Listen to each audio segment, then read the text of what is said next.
Diddy's team is asking, or possibly asking President Trump for a pardon. Yeah, you heard that right. You heard what I said. I said now. Diddy's team is reportedly working toward a presidential pardon from Donald Trump.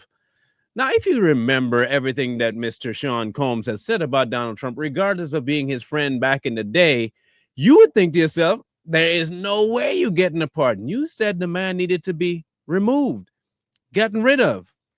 Okay, so if you think that way about President Trump, what could be the incentive for him to give Mr. Combs a pardon? So let's look at what they've been saying.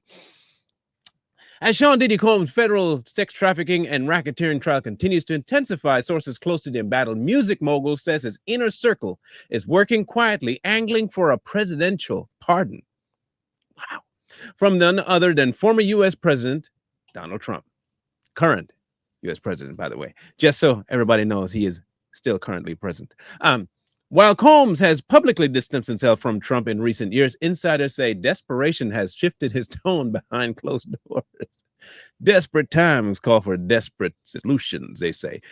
He's willing to do anything to get out of jail. Now, again, we'll have to precursor that this is his sources. This is not Diddy saying this. Plenty of people can talk on everybody's behalf. Doesn't mean the person that they're talking on behalf of believes that statement. I just want to make sure we put that out there. People think we might be saying something. No, it's not saying that Diddy said this. His camp, or at least people around him, seems to say that they're trying to get a presidential pardon. Who has known Combs for, he's willing to do anything to get out of jail. A source who is close to Combs tells Rolling Stone he's always been this way. He's always going to do what he has to do to get out of a situation. The same source notes a striking contradiction in Combs' strategy. He doesn't even like Donald Trump, the sources adds, emphasizing how dire the mogul situation has become. Still, communication between Combs' team and Trump's political network is reportedly ongoing and preliminary, with efforts really quietly focused on making connections with the Trump team. Now, I do see that there might be some issues with what's going on simply because you're fighting an uphill battle considering what he said about President Trump before. But here's a part of it that we might need to look into. What if this would, and I'm not saying it's true, just a what if.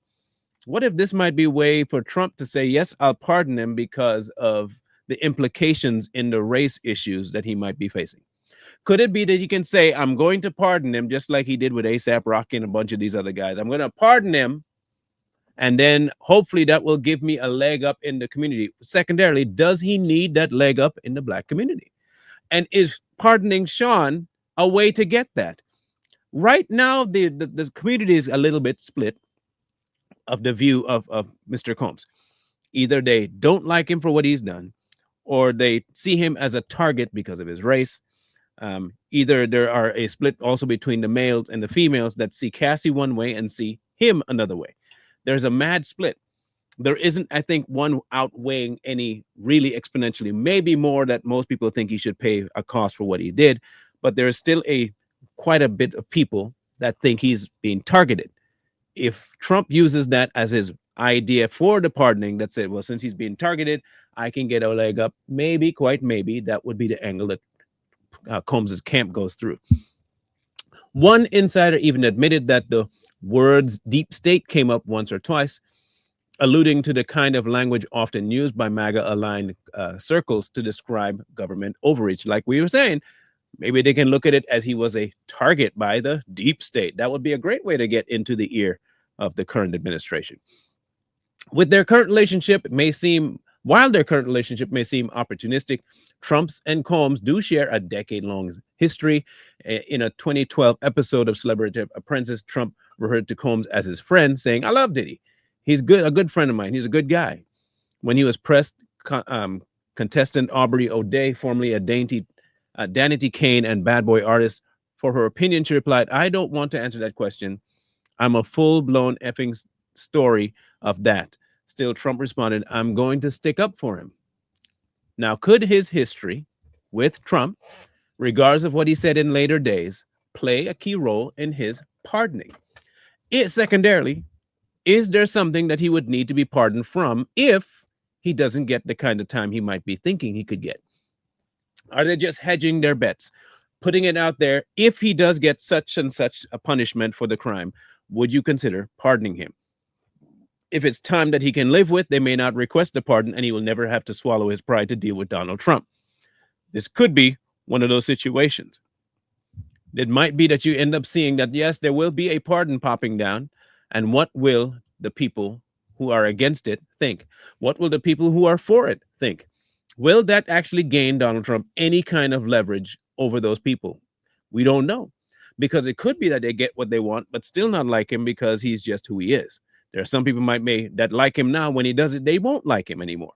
It's a risk he might have to decide whether he's willing to take, the same way that Sean's looking at the possibility of approaching someone that he denigrated within the last few years. It's one of those situations where you have to think for yourself that says, okay, if this happens, what does it mean for any person that's been accused of a crime? If they know somebody in power, they can get away with it. Secondarily, what does it mean for the politics of things if we can use somebody that you know to get away from a punishment? Will it become a precedent at that point? And what about the victims? The victims are going to be the one double victimized because they never see any justice for the person that did something to them. Personally, don't know what will happen.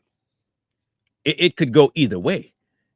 I'm not saying that Donald Trump couldn't pardon him. He could very well. He has a lot riding on the fact that, let's admit, right, Puffy's black. So he has some writing on that it might actually influence some people. But is it enough to offset what he already has by support? And is he willing to lose the support of multiple of millions of people who believe that Sean should be going to prison? It's a slippery slope. It's a very careful dance that he has to do. And at the end of the day, we don't know whether or not this whole pardon talk is actually happening in full. It could be something that they want to see happen, and they've spoken to somebody on the fringe of the administration, and it never has even remotely gotten to Donald Trump's ears. It's on the early portion of it because the case has just kicked off. They have no idea what he's facing yet. They may have an idea of what he could potentially face, and that might be what knee-jerked them to go act on trying to get the presidential pardon figured out. Do you think he's going to get it? Do you think eventually Donald Trump's going to cave and give him a presidential pardon? Do you think Sean deserves it? Do you think he's being targeted by the deep state because he's a black man trying to make it here in America? Or do you think that Donald Trump should just leave this alone, let the courts do what they got to do, and let Sean rot in prison if that's what they do, or walk free if that's what they do? What are your thoughts on this? Because you may have a fourth option for us, and we'd love to hear that as well. There are many, many ways this can go, and we don't know for sure this is actually going to happen.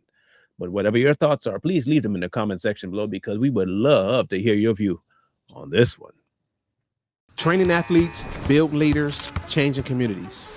At Mentors for Life, sponsored by the Bully Me Bad Project, we provide free professional sports training and mentorship to youth with passion, drive, and the desire to grow. We connect them with top-tier coaching and leadership tools that unlock their full potential. Our athletes train with elite professionals like Coach Cedric Booty of CM3, who's worked with NBA players such as Jaden Ivey and Blake Wesley, and the dynamic team of Tevin Lake and Bobo from T2 Sports Performance. Together, they've trained standout athletes including Notre Dame football stars, NFL offensive lineman Danny Piner, and Kyron Williams. In a school or neighborhood of 1,000 youth, 5 redirected lives can mean 5 future leaders, 5 families spared heartbreak, and 5 powerful stories of hope. And this is backed by research from the Money Smart Athlete Foundation, which shows that athletes have a powerful influence on youth behavior, confidence, and long-term success. We don't just build athletes, we build mentors.